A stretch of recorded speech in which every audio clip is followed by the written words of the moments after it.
watching out. For you, this is a Newswatch 12 special presentation, the top 12 stories. It is absolutely essential that you are aware of the fires in your area. You need to be familiar with the evacuation levels and be prepared in case you or your family needs to evacuate. We begin on our 12th biggest story of 2024, the high-costing fire season across Oregon, including the Copperfield and Salt Creek fires. Thanks for joining us for Newswatch 12's top 12 stories of this year. I'm Hailey Gravitt. And I'm Tim Quitadamo. We're starting on our 12th story of 2024. According to the Oregon Department of Forestry, this fire season saw costs of more than $260 million. Southern Oregon saw only a few of those large fires, the largest of which were the Salt Creek, Copperfield, and Warner Peak fires. Their acreages are on your screen right now. While the Warner Peak fire was the largest by acreage, Newswatch 12 showed you how the Copperfield fire destroyed 8 homes and 16 other structures. Newswatch 12 showed you footage from inside the burn scar and spoke with evacuees that were impacted. Right now, you're looking at the rubble left behind after the fires wiped out this homeowner's home. We spoke to that homeowner after he saw the damage, being forced to evacuate and leave behind the chickens on his property. Went fishing, we were gonna have a barbecue, we were doing this, everything was, and then all of a sudden it all changed and into total destruction of everything I worked for. The cost of this fire season in Oregon is more than $260 million. The Copperfield fire by itself had an estimated cost of nearly $9 million. The Salt Creek fire cost a little more than $10 million. Number 11, the nurses' strike at Providence. This is a story that you, Tim, have been tracking since the nurses' contract expired back in March. That's right. On May 1st, the nurses began picketing outside of Providence Medford Medical Center. Then in June, the ONA nurses went on strike for 3 days at 6 Providence locations throughout the state. Temporary nurses were set to work during that strike. Providence hospitals had to hire those temporary nurses on a 5-day contract. So the ONA nurses continued picketing for a 4th and 5th day. Newswatch 12 confirmed that ONA, the union, intentionally set a 3-day strike, knowing temporary nurse contracts would last 5 days. At the end of the 3-day strike on June 21st, Newswatch 12 was at Providence when nurses tried to return to work. ONA nurses say that Providence told them they weren't scheduled. Providence said it would call nurses who were on the schedule for Friday and Saturday. At number 10, the Oregon Supreme Court ruling that the Republican state senators who boycotted during last year's legislative session would not be eligible to run for re-election. While this story has been in development since 2023, the ruling from the state Supreme Court was this year. The court found that those senators were ineligible to run for re-election after voters passed Measure 113 in 2022. Measure 113, following that ruling, local Southern Oregon State Senator Dennis Linthicum and 2 others brought an injunction to the U.S. Court of Appeals for the 9th District. That court upheld the state Supreme Court's decision. People, keep telling us, do your job, show up to work. But that's not really the issue that's at stake. It's a much bigger issue than that.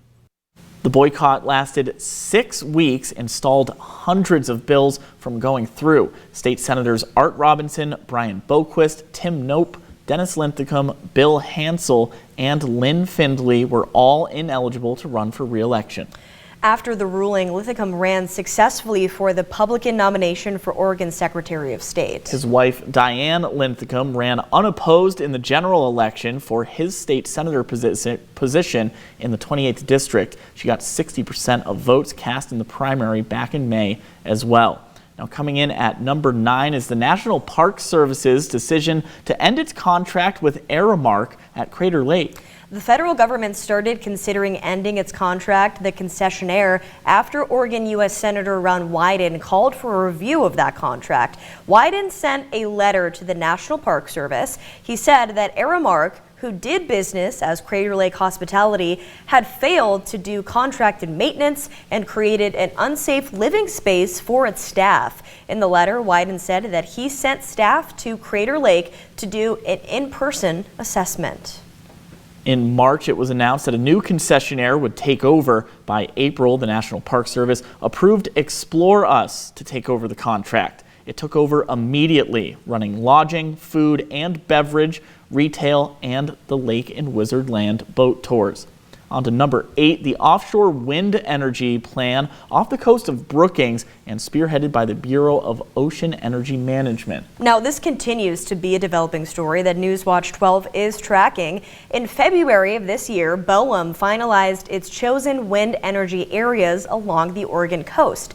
In August, the government agency finalized its environmental review of wind leases offshore of Oregon. At the end of September, it was announced that BOEM was postponing its wind energy auction after only one eligible company submitted a bid. Newswatch 12 has heard from Brookings city leaders, tribal leaders, and U.S. senators about their concerns with the offshore plan.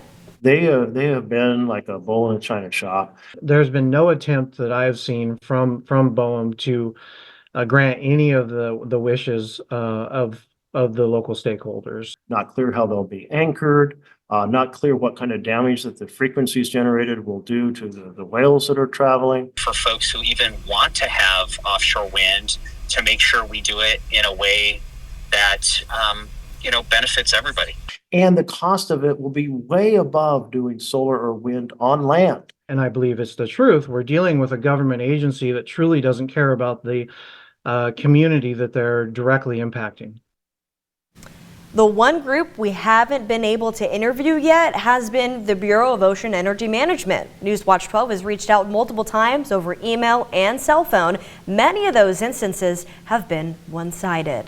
The last and one of the only responses we got from BOEM was via email. A statement on your screen right now. This statement was provided before BOEM's decision to delay their lease auction. Again, we have not heard back from the Bureau of Ocean Energy Management since this statement. Number 7, the 2 United airplanes landed at the Rogue Valley International Airport 2 months apart, one with a missing piece and the other with a broken panel. We told you about the first United flight that had a broken panel on March 15th. Then exactly 2 months later in May, another Boeing plane landed, this time with a missing piece. When the first Boeing plane landed, we spoke with Airport Executive Director Amber Judd about the situation. Operations were paused at the airport for a brief moment while crews checked the runway for the piece. Regular flights continued after no piece was found. When the second plane landed in May with a missing piece, it was a passenger that we heard from first. All those scenarios that you see on movies of people saying their prayers before they, meet their untimely demise, all passed through my mind's eye. United Airlines shared with Newswatch 12 that the plane did not need that piece to safely operate, so it determined the plane was safe to fly. While both planes landed safely, it happened in the midst of multiple serious accusations against Boeing after a plane door flew off during a flight leaving from Portland. Number 6, the $15 million in budget cuts for the Medford School District and the reaction from parents and students. Discussion of the budget cuts first started in April at a school board meeting. And the school district said that the budget cuts were a result of a combination of inadequate funding, inflation, and declining enrollment. A proposal to address the budget cuts was introduced at the end of May. The plan was approved in late June. The plan laid out multiple cuts based on position type, including cuts to district-level administrators, certified staff, school-based administrators, and more. Before the vote, students, parents, and teachers voiced their concerns about the proposed budget cuts. This is what Assistant Superintendent Brad Earl said at the time of the cuts. The vast majority of those individuals were through retirements and resignations, and we've found places for almost every single other employee that was impacted by the layoff. We're happy that we were able to do these reductions largely through attrition. Other cuts include reducing preschool funding by half, slowing down the school marshal expansion, cuts to summer programming, and eliminating librarians for high schools. Earl told Newswatch 12 that it has been hard to find librarian teachers because universities and colleges across the state do not offer that certification, but the libraries will remain open.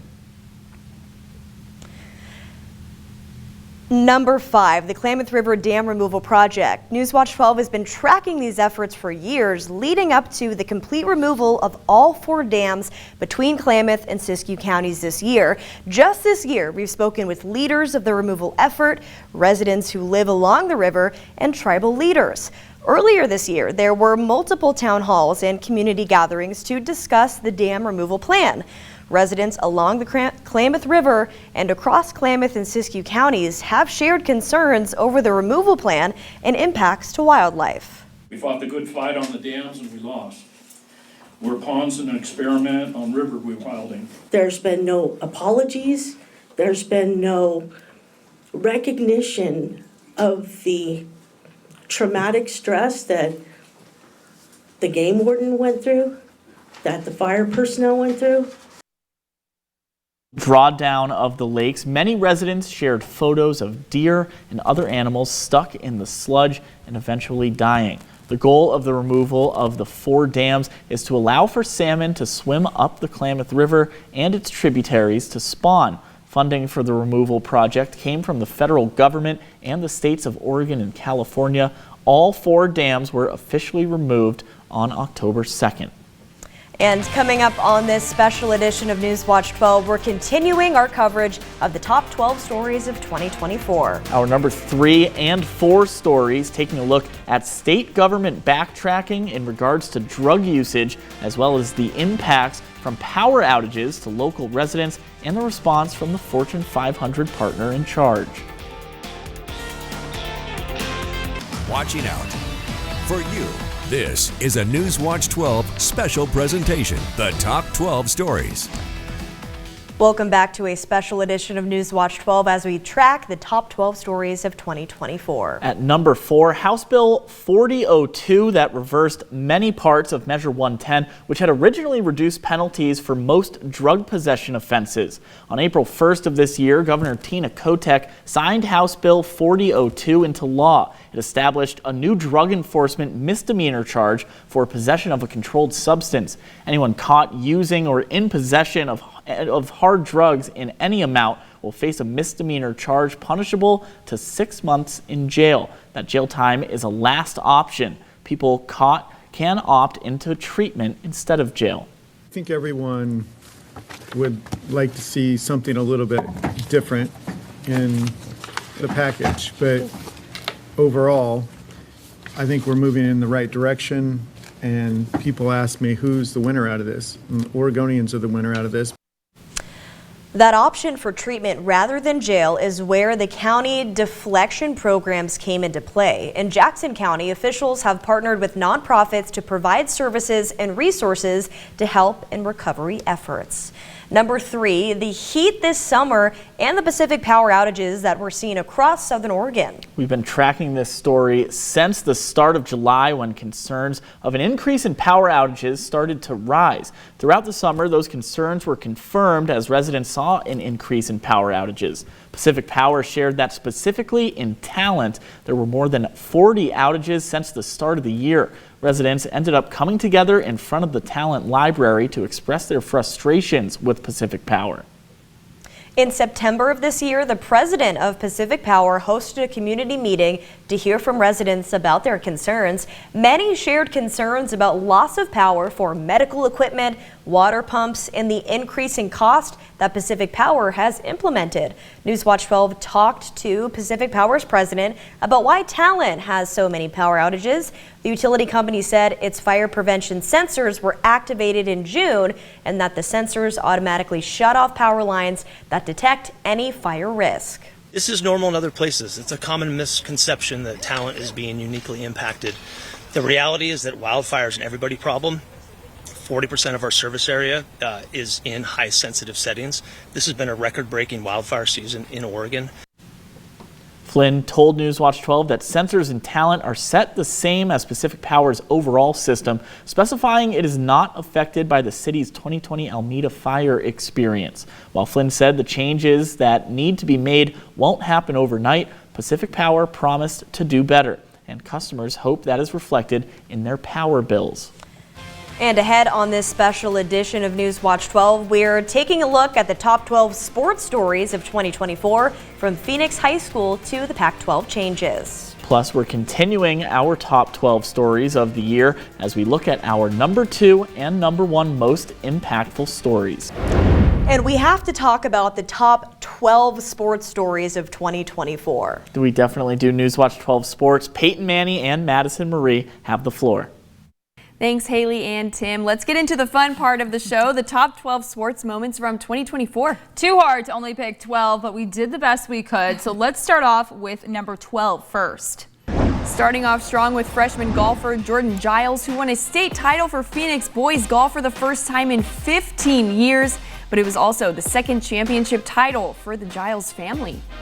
Earlier this year, star basketball player Austin Maurer became the Cascade Christian boys basketball all-time leading scorer. A 15-year record broke with 1,632 career points.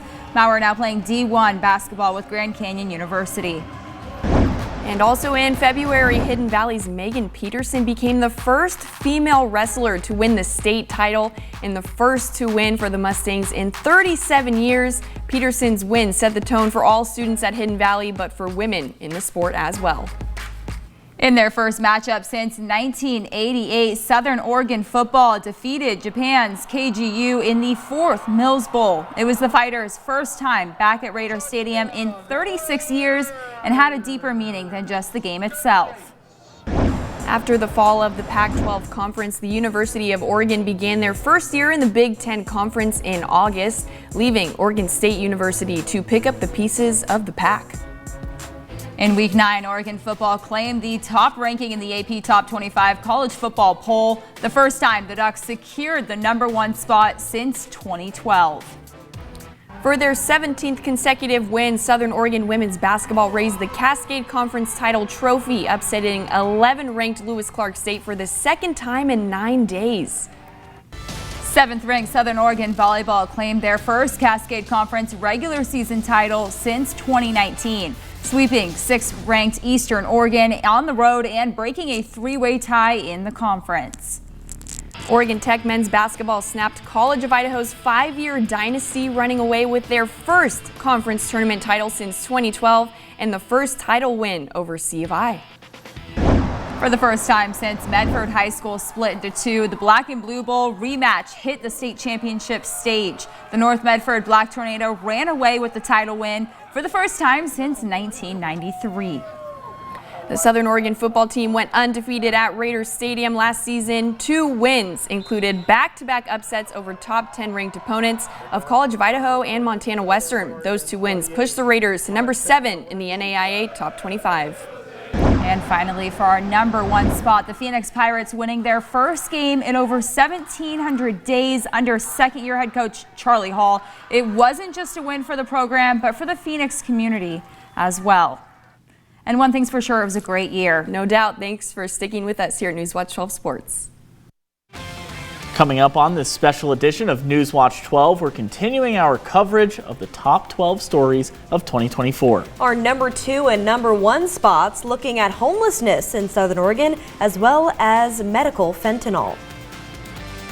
Welcome back to Newswatch 12's Top 12 Stories of 2024. Coming in at number 2, the Grants Pass Supreme Court ruling on homelessness. In the summer of this year, the U.S. Supreme Court heard arguments and ultimately sided with the city of Grants Pass on being able to regulate camping on public property, saying it does not violate the 8th Amendment. Newswatch 12 spoke to the homeless community and nonprofit organizations about the ruling. We've also tracked city council meetings afterwards as decisions continue to change. It's not going to help. It's a nice offer. It's a nice gesture. It's not going to do anything. And we're tired of it. So, you better do something. We elected you as leaders to get solutions. You should be getting the solutions. We need to think of something else. because this isn't working, and moving us to a smaller place is definitely not going to be good. Now, as this story carries into 2025, we'll continue to track the latest decisions from the city of Grants Pass. And the number one story for 2024, the lawsuits against Asante Rogue Regional Medical Center and the criminal charges against Danny Schofield. Schofield is accused of diverting medical fentanyl for her own personal use while replacing it with tap water. Newswatch 12 tracked the investigation since the start of the year, speaking with local lawyers representing the claimants and learning the name of the nurse accused. Throughout the year, it was revealed that Schofield was the nurse and that there were at least 40 apparent victims. Schofield entered a not guilty plea during her arraignment back in June for 44 criminal assault counts. A grand jury indicted her for felony assault related to that drug diversion case. Medford Police Department investigated Schofield's criminal case. It says although 14 of those 44 patients died, its medical advisors could not prove they died because of suspected drug diversion-related illness. In addition to the criminal charges that Schofield faces, Asante Rogue Regional is facing multiple civil lawsuits seeking hundreds of millions of dollars between the suits. A civil case from Schlesinger and de Villeneuve law firm in Medford seeking more than $337 million. That's going to do it for this special edition of Newswatch 12. We want to thank you for watching, and we're wishing you a very happy and healthy 2025. And a reminder that Newswatch 12 is always here watching out for you. You can stay connected 24 hours a day at KDRV.com. We hope you had a great holiday and a very happy new year.